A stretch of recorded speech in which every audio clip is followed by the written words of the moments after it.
అంటే 5 రోజులైతా ఉంది. పోలీస్ యంత్రాంగం దున్నపోతు మీద వాన కురిసినట్లు చలనం లేని పరిస్థితులు ఎట్లుందో, హోంమంత్రి స్వయంగా ముఖ్యమంత్రి హోంమంత్రిగా ఉన్నటువంటి తెలంగాణ రాష్ట్రంలో ఈ దుస్థితి బీసీల పట్ల. ఒక గణేష్ అని ఒక రజక సామాజిక వర్గానికి సంబంధించిన మా బీసీ బిడ్డ, వాళ్ళ భార్య ఒక ఎస్సీ బిడ్డ, ఇంకొక మౌనిక అని వాళ్ళు సందర్శనానికి గుడి మల్లన్న జాతర సందర్శనానికి పోతే అది బహుజనుల గుడి. పోచమ్మ, మైసమ్మ, మల్లన్న, రాజరాజేశ్వర స్వాములు ఇట్లాంటి గ్రామ దేవతలు, నిత్యం బడుగు బలహీన వర్గాలు కొలిచేటువంటి దేవతలు. వాగుళ్ళు ఈ రెడ్లకేం సంబంధం? ఈ పరమేశ్వర్ రెడ్డికి ఏం సంబంధం? శ్రీనివాస్ రెడ్డికి ఏం సంబంధం? ఈ మధుకర్ రెడ్డికి ఏం సంబంధం? ఈ రెడ్లంతా ఆ గుళ్ళో చేరి, అంటే పాముల పుట్టలో గనక చీమల పుట్టలో పాములు చేరినట్టుగా ఈ గుళ్ళల్లో కూడా వాళ్ళు చేరి ఆ టోకెన్ 100 రూపాయలు అడిగారు. 100 రూపాయలు ఎందుకు ఇవ్వాలి రాబాయ్ నీకు? 100 రూపాయలకి ఏమైనా టికెట్ ఇస్తున్నావా? టికెట్ లేకుండా అక్రమంగా లోపడేసుకుంటావు. అంటే నువ్వు సర్పంచ్గా అయిన తర్వాత మొత్తం మొన్ననే పెట్టినావు కదా పెట్టుబడి గ్రామ ప్రజల మీద, పెట్టిన పెట్టుబడి మొత్తం ఈ మల్లన్న జాతర పేరుతో దోచుకునేటువంటి కుట్ర చేస్తున్నావు.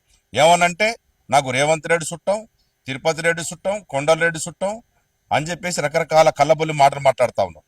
ఏ చుట్టం అయితేంది? నీ సాకలోలను చంపమన్నాడా?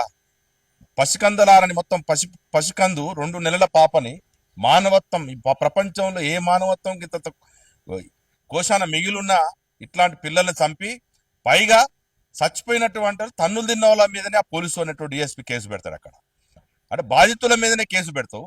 కొట్టినవాడు చంపినోడు రూములేసి గణేష్ను కొట్టి విపరీతంగా చిత్రహింసలు పెడితే అతని మీద ఇంతవరకు ఎఫ్ఐఆర్ బుక్ చేయవు.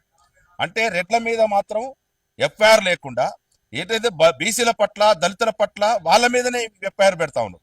రాష్ట్ర వ్యాప్తంగా చూస్తా ఉన్నాం. మన కోమరెడ్డి వెంకరెడ్డి బాధితుడు ఒకడు చూసాం, నోట్లో మూత్రం పోసి కిడ్నాప్ చేసి యాదగిరి యాదవ్ అనే ఆయన్ని చిత్రహింసలు పెట్టినాం.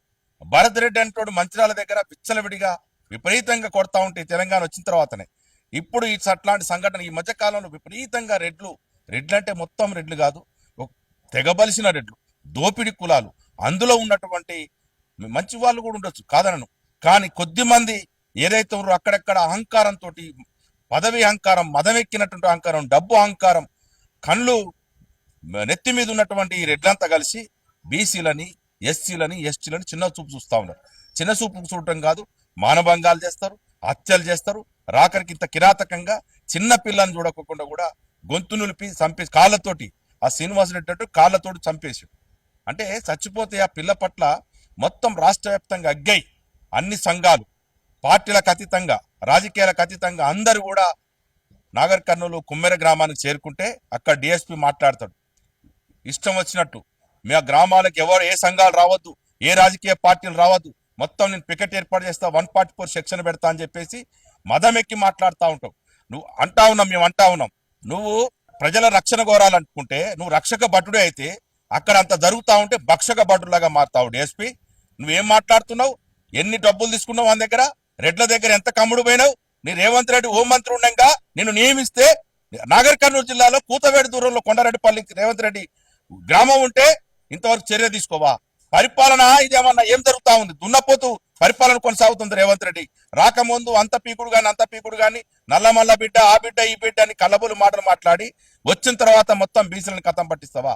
రాజకీయంగా ఎదుగుతున్నటువంటి ఇప్పుడు చూస్తా ఉన్న గ్రామాల లోపల 52% బీసీలు చైతన్యవంతులయ్యారు. మున్సిపాలిటీలలో దగ్గర 61% కౌన్సిలర్లుగా, కార్పొరేటర్లుగా, మేయర్లుగా అయినటువంటి పరిస్థితి ఉంది.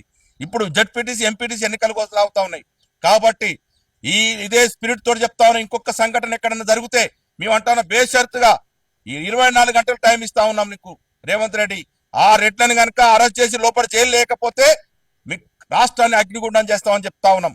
మీరు అనుకుంటా ఉన్నారు ఏం చేయలేరు, బీసీలు నోట్ల నాలుకలేరు, ఎంబీసీ కులాల రజకులు, కుమ్మరి, కమ్మరి, సాకలి ఇట్లాంటి ఎంబీసీ కులాలని అణిచివేసే కుట్ర చేస్తా ఉన్నారు. అదేవిధంగా రెడ్ల జోలికి మన గౌడ్స్ కావచ్చు, ముదురాజులు కావచ్చు, మునురు కాపులు కావచ్చు, పద్మశాలుల జోలికి వస్తే నిన్న అక్కడే పాత్ర పెట్టేటోళ్ళు. వాళ్ళకి మీ మద్దతు ఉన్నాం. మిగతా కులాలు కూడా పెద్ద ఎత్తున మద్దతు ఉన్నాయి. మేము బీసీలమే కాదు, ఎస్సీ ఎస్టీలంతా కూడా అక్కడ పెద్ద ఎత్తున తండోపతండాలుగా తరలి వస్తా ఉన్నారు. కుమ్మేర గ్రామం కాదు, అది కుమ్మేసే గ్రామంగా మారిపోతుంది. బిడ్డ రెడ్లు మాత్రం మీరు బిత్తర కట్టుకొని ఆ గ్రామం నుండి పారిపోతారా గ్రామంలో పరిపాలనలో మొత్తం న్యాయం చేస్తారా అరెస్టు చేయకపోతే మాత్రం అగ్నిగుండం